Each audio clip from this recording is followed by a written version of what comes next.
Hello everybody, welcome to OCD Hi-Fi Guy. I am going to do a little tutorial here, but instead of standing up and doing it at the blackboard, I think I'll do it down here for a different change of pace. What I'm talking about today is how to properly set up a subwoofer. Okay, I can spell it too. And, okay, subwoofer setup, okay? I just want to go through it because I think a lot of people misunderstand it. And a lot of subs, the way that you buy them and receive them, they are just set up to do a half-assed job of adding bass to the room. But they have the proper implements or the proper adjustments to really sometimes do very well. But you don't know how to use them. And so I'll help you. I'm going to help you do this. So the first thing is how to properly put in a sub, how to properly add a sub. To just stick a subwoofer into the system and use the little knob on there for the crossover. First of all, that crossover knob is a horrible crossover. Okay? There is no crossover that is worth a shit that has an adjustable frequency range, okay, no matter what. It just, that's your first sign that it's not up to par. You can use it a little bit and attenuate, and so if you can, the first thing, number one, okay, and this is, let's say, Audiophile subwoofer setup. Okay, because it's different than just regular home theater subwoofer setup, okay? Audiophile subwoofer setup, the main idea here is you, and how you know when it's done right, is you do not, don't hear the transition. Transition. Okay, man, I would not be a good school teacher. Okay, so you don't hear the transition between sub and mains. I'm gonna go like this. I'm gonna do the subwoofer here. Okay, here's your sub. Here's your main speaker. Okay, if you're gonna do this right, you're gonna have two subs and two mains. And again, look, people may tell you different things. They may say you only need one sub. That's not the way I do it. Okay, so this is the way Mikey does it. And, you know, recording studios, mastering guys, whatever. There's always two subs used because you do have discrete different information on the left and on the right. If you've got some low bass that's mixed to the right, you want to hear it to the right. You don't want it to be just in the room. Even though, yeah, under a certain range, it's omnidirectional, whatever. Okay, this is OCD Hi-Fi Guy, not regular Hi-Fi Guy. Okay, so we put two subs. We have a left and a right. Okay, and they go with each channel.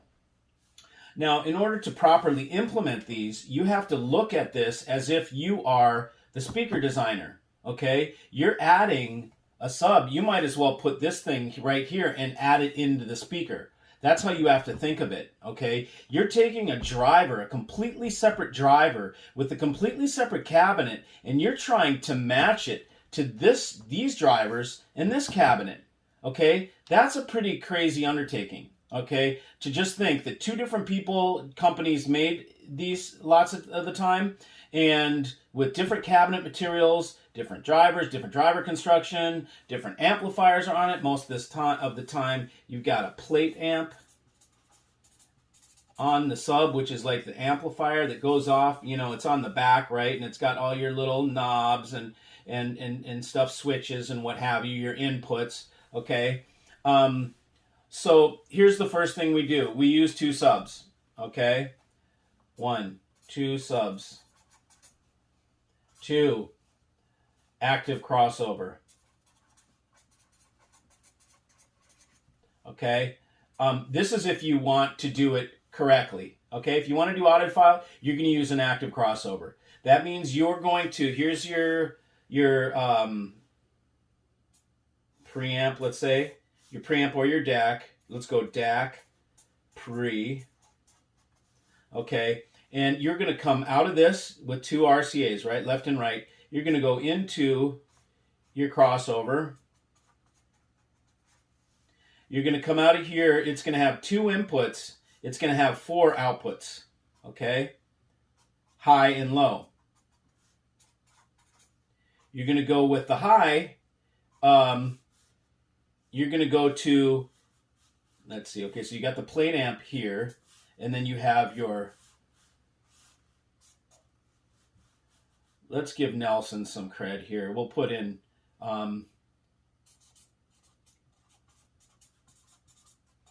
okay, so we've got pass amp, okay, right here.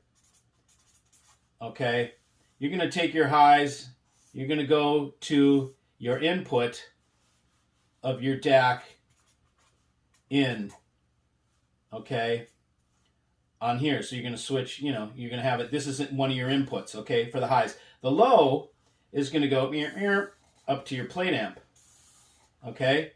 So what this does, okay, and here's the speaker cables. Okay, so what this does is this is the main thing that this box does, is it prevents your big speakers from reproducing the same frequency that your sub is. Because when these two reproduce the same frequency, you get cancellations. You could have this and add your subs and go, where's the bass? I don't get it. It sounds like there's no bass. That's because these two could be completely canceling out the bass.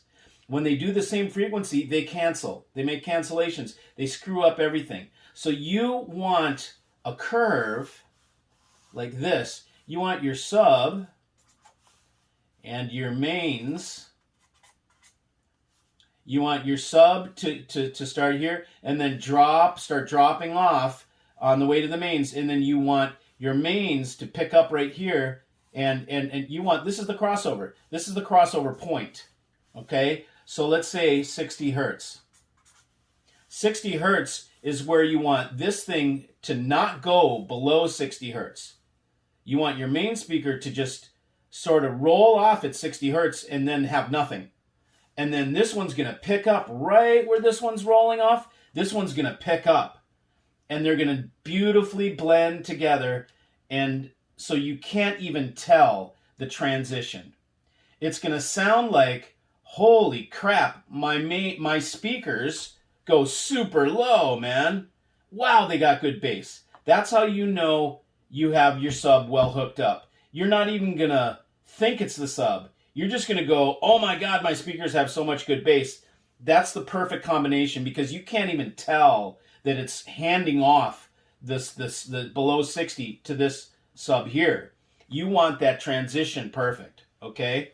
So 60 is a good spot, 80 maybe, or you could go 40, okay? These are my favorite areas. Usually it's 60 and 40, 50 even in here in these lows. And that will properly mix the two, okay? So that's the second thing you do. You do an active crossover.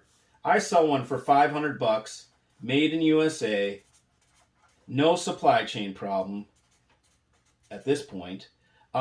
Perfectly differential, so it's balanced and single-ended. It's totally quiet. It's a real kick-ass piece, okay? This makes all the difference in the world, okay? So you use an active crossover. You split these over, two subs, active crossover. Now you need to settings. Okay, on the crossover, you're going to have, let's do the exploded view or the close-up view. On the front,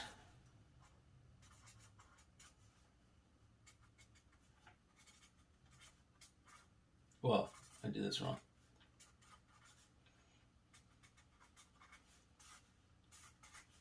Okay, so and then there that knobs. These are knobs, okay? Okay.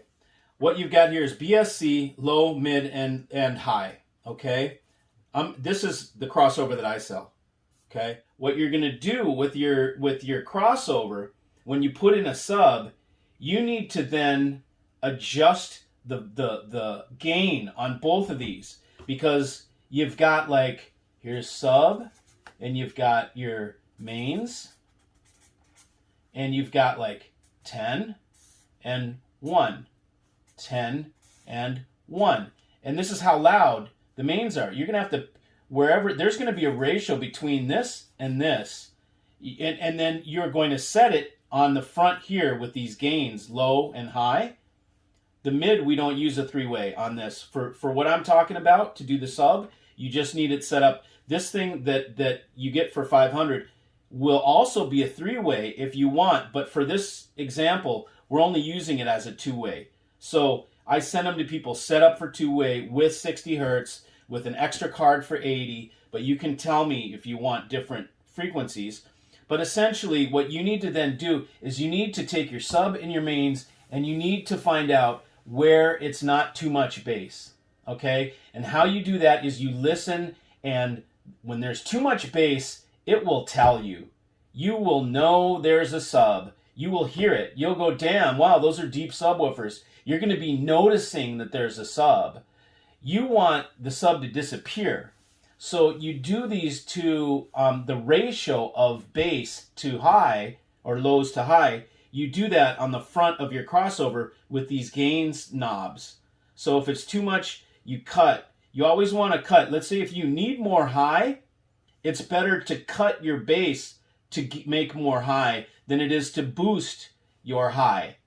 Now, this crossover is made in a very, because of that fact, this crossover is made to go negative 9 dB to plus 3, or is it plus 2? Plus 2 dB. Man, I'm having a hard time today. So that means you can do more cut than you can boost. You can only boost at 2 dB, yet you can cut at 9 dB. So this promotes you to do more cutting. And that's a terrific part of a design, because people that don't know any better, well, oh, I need more highs. They're going to crank the highs, and you don't want to do that. You want to back off your bass to make the highs come through. So anyway, so the next step is to adjust your ratio, the bass ratio, to the mains. So the bass to the main ratio. And you do that with these knobs here. What these do is these change the signal going to the amplifiers. If you have an amp with a gain control, or you have, and the subs always have a volume control on there, you can control how hard that subwoofer amplifier is working. So you can set it down low, and then give it more here by cutting less, or you can set this up high so it's running hot, and then turn it down at the signal. Usually, you're going to want to run this higher and the signal a little bit lower for noise reasons, okay? You don't want to crank this and then control your volume down here. You're better off running this. Now, as a rule of thumb, you really don't want a plate amp, and especially a sub plate amp, really going past half. Keep below half. This is just a general rule of thumb, okay? If you crank it up, these are all cheap Chinese plate amps. Very few companies do not make a POS plate amp. Plate amp is really not that great of an amp. Now, some companies, okay, like maybe like JL or something, they're going to have a kick-ass amplifier. They have a little amp up top that has all these knobs and shit. That's really cool. So you want to keep your amp on the plate at about half or less, and then you want to do your adjusting between the sub and the mains right here on the crossover with your lows and highs until you get them till the sub disappears.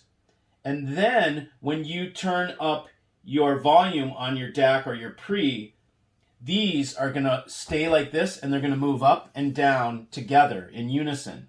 That is also very important, because you need to have one volume that controls both of these. Otherwise, you're going to be turning the sub up and down independently of your main speakers. Forget about it. That is horrible way to do things. I mean, what a pain in the ass and what a bummer and a drag. This is the way you do it. So then you move them up and down together, okay, from your DAC and your pre.